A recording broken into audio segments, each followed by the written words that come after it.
One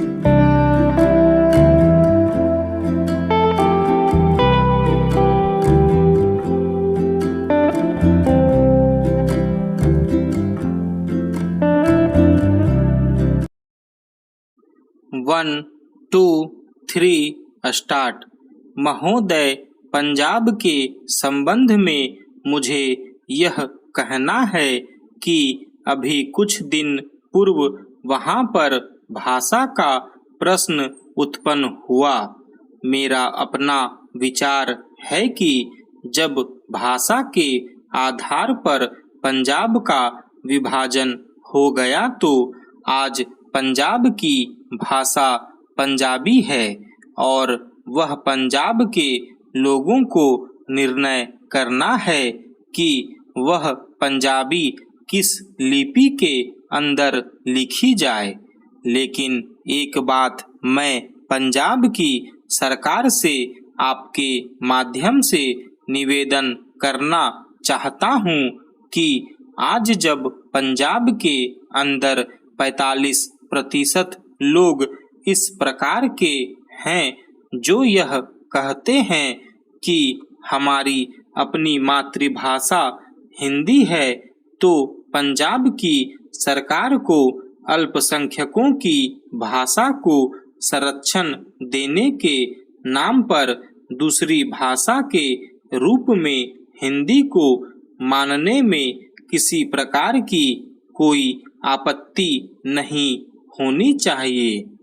इससे दोनों के संबंधों में मधुरता आएगी और किसी प्रकार के अनावश्यक आंदोलन से हमारा सीमावर्ती राज्य बचा रहेगा। जहाँ तक लिपि का संबंध है, लिपि के संबंध में मैं बलपूर्वक किसी लिपि को समाप्त करने के पक्ष में नहीं हूँ। मेरा विचार रहा है कि देश में अपनी लिपियों को सुरक्षित रखते हुए अगर प्रादेशिक भाषाएं किसी एक सामान्य लिपि को वैकल्पिक लिपि के रूप में स्वीकार कर लें तो देश की अनेक भाषाओं को निकट आने में बहुत बड़ी सहायता मिल सकेगी। अगर पंजाब के लोग भी इसी आधार पर विचार कर सकें तो मैं समझता हूँ कि यह पंजाबी भाषा के हित में और देश की एकता के हित में होगा। अंतिम बात जिसको कहकर मैं अपना भाषण समाप्त करना चाहता हूँ वह है प्रश्न जो आज पंजाब और हरियाणा में तनाव का कारण बना हुआ है और वह है चंडीगढ़ का प्रश्न। सभापति जी, आपने देखा होगा कि कल इस प्रश्न को लेकर यहाँ एक गर्मागर्मी का वातावरण भी उत्पन्न हुआ। इसके लिए मैं मुख्य रूप से केंद्रीय सरकार को दोषी मानता हूँ। सरकार की अपनी आदत है कि जो इस प्रकार के विवादास्पद प्रश्न होते हैं उनको लंबा टालने की इसकी प्रवृत्ति बन गई है।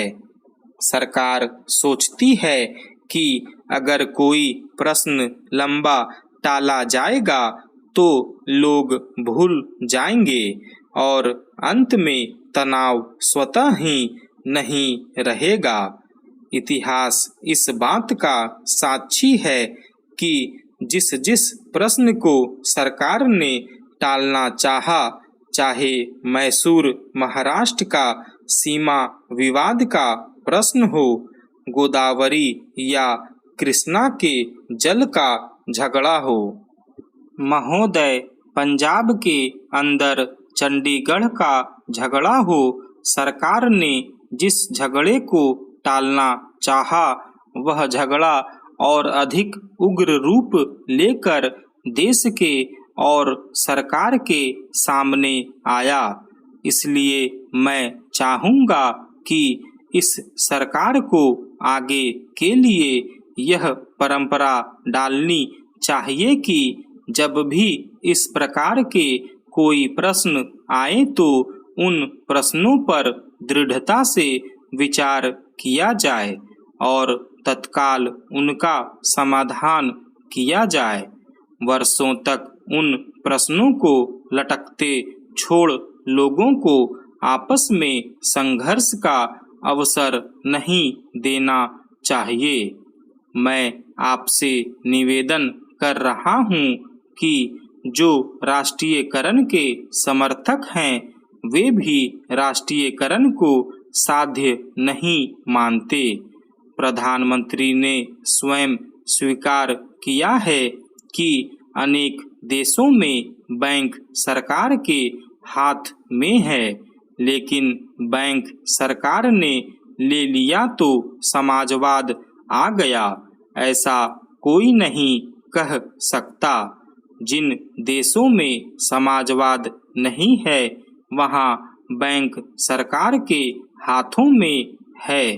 फ्रांस में समाजवाद नहीं है, सरकार ने बैंक ले लिए, और ऑस्ट्रेलिया में बैंक सरकार ने लिए थे, लेकिन बैंक कर्मचारियों के आंदोलन के फलस्वरूप चुनाव में जब नई सरकार बनी तो बैंकों का राष्ट्रीयकरण समाप्त करना पड़ा।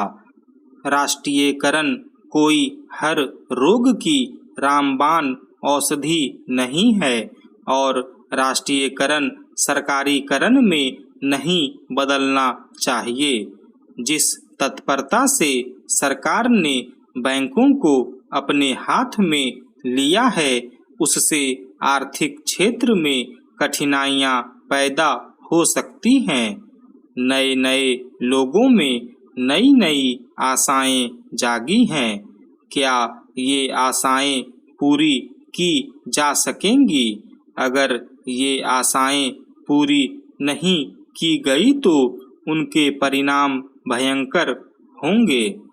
सहकारिता के क्षेत्र में हमने लोगों में नई आशाएं जगाई हैं।